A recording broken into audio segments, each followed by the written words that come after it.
पूर्णमदः पूर्णमिदं पूर्णात् पूर्णमुदच्यते पूर्णस्य पूर्णमादाय पूर्णमेवावशिष्यते। ॐ शान्तिः शान्तिः शान्तिः।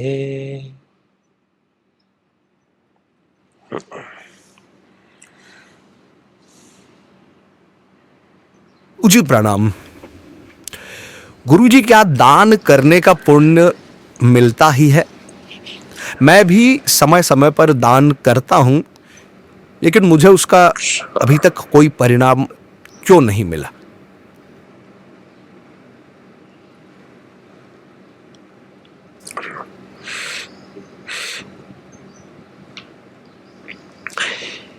देखिए, इसमें कोई संशय, किसी भी प्रकार का शक नहीं है कि दान का परिणाम तो मिलेगा ही मिलेगा, इसमें कोई दो राय नहीं है। लेकिन यहां पर दो बातें समझने की है। सबसे पहली बात कि दान देते समय आपके मन में भाव क्या था, यह जानना आवश्यक है। दूसरी बात कि आपने जिसको दान दिया है, क्या वो उसका सही मायने में पात्र था, वो सुपात्र था या कुपात्र था। यदि वो सुपात्र था तो आपको दान का पुण्य अवश्य ही मिलेगा। यदि वो कुपात्र था तो फिर आपको उसका परिणाम नहीं मिलेगा। पहले इस बात को समझते हैं कि दान देते समय तीन स्थितियां हो सकती हैं। सबसे पहली स्थिति, जिसको हम कहते हैं तामसिक स्थिति, तमस भाव प्रधान की स्थिति। जब आप किसी को दान तो देते हैं, लेकिन तिरस्कार पूर्वक देते हैं, गाली दे करके देते हैं, उसका अपमान करके कहते हैं, उसको जता करके करते हैं, तो ये तामसिक दान है।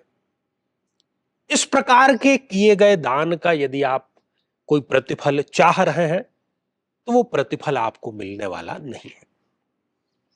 दूसरी बात, एक राजसी दान होता है।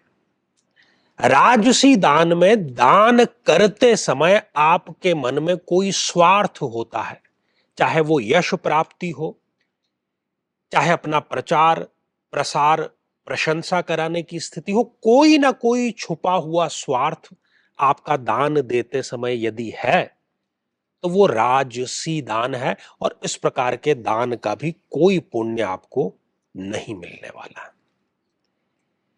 तीसरी स्थिति, जो कि सर्वोत्तम स्थिति है, और उसको कहा गया है सात्विक दान। आपने दान दिया, उसको गुप्त रखा, बाएं हाथ ने दिया, दाएं को पता नहीं उसके बारे में, तो जो गुप्त दान है और जिसमें निस्वार्थ भाव है, आपने दान देते समय कुछ भी चाहा नहीं है,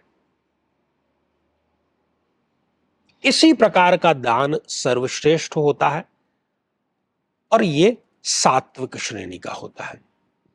और आप मनुष्यों की तो छोड़िए, लोग तो ईश्वर से भी सौदा करते हैं। मेरा ये फला फला फला काम हुआ तो मैं इतना दान करूंगा, या ईश्वर के लिए मैं ये कार्य करूंगा। ईश्वर से भी सौदेबाजी, ईश्वर जैसे कि कोई दुकान खोल करके बैठा है आप लोगों की मनोकामना पूर्ति के लिए। आप जाते हैं और कहते हैं मेरे ऐसा ऐसा और ये काम हो गया तो मैं इतना ये करूंगा, इतना प्रसाद चढ़ाऊंगा, इतने व्रत रख लूंगा, इतनी प्रार्थना करूंगा। क्या सोचता होगा ईश्वर, आप कल्पना करके देखिए इस बारे में। ये तो हुई पहली बात। अब दूसरी बात है सुपात्र की और कुपात्र की। जिसको आवश्यकता ही नहीं है, यदि आप उसको दान दे रहे हैं तो आपके दान का वो उपभोग ही नहीं करेगा, उसको आवश्यकता ही नहीं थी। जिस प्रकार से जब बसंत ऋतु मांगती है तो सारे पेड़ पौधे अपने हरे पत्ते बसंत ऋतु को दे देते हैं, हम उसको पतझड़ के रूप में जानते हैं।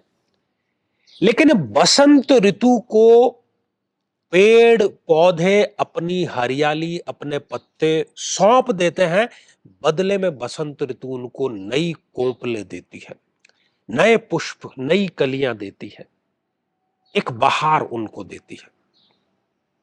तो ये सुपात्र को दिया गया दान है। यदि यही पेड़ पौधे अकाल को अपना दान कर दें तो अकाल कुछ भी लौटा करके नहीं देगा। सूखा जब पड़ता है तो सूखा बदले में पेड़ पौधों को कुछ देता नहीं है, उनको विनष्ट ही करता है वो।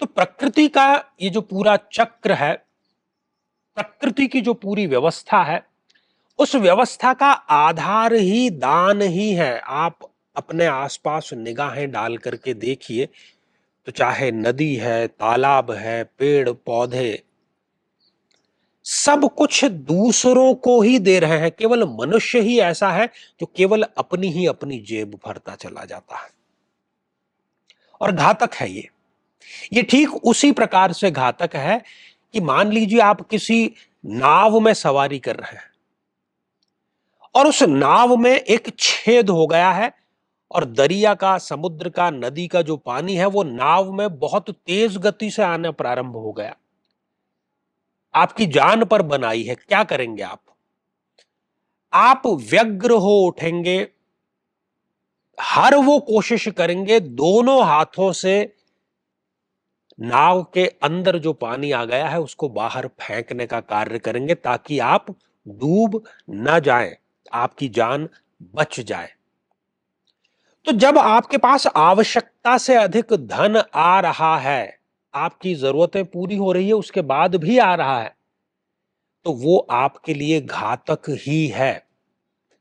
उसको आपको दोनों हाथों से सुपात्र को दान करना ही चाहिए, अन्यथा वो आपको विनष्ट करके ही छोड़ेगा, कहीं और वो आपको नहीं ले जाने वाला है।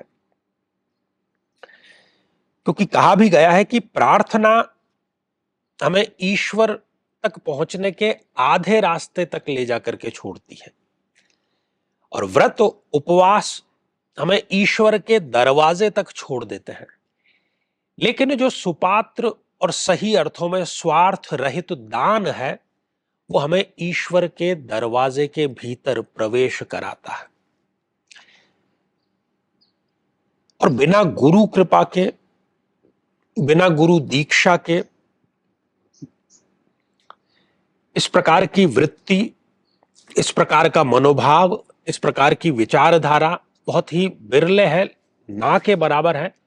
गुरु दीक्षा के माध्यम से ही जब चैतन्यता आपके अंदर जागती है तभी आप इस योग्य हो पाते हैं कि दान करें, और सुपात्र को दान करें, स्वार्थ रहित दान करें।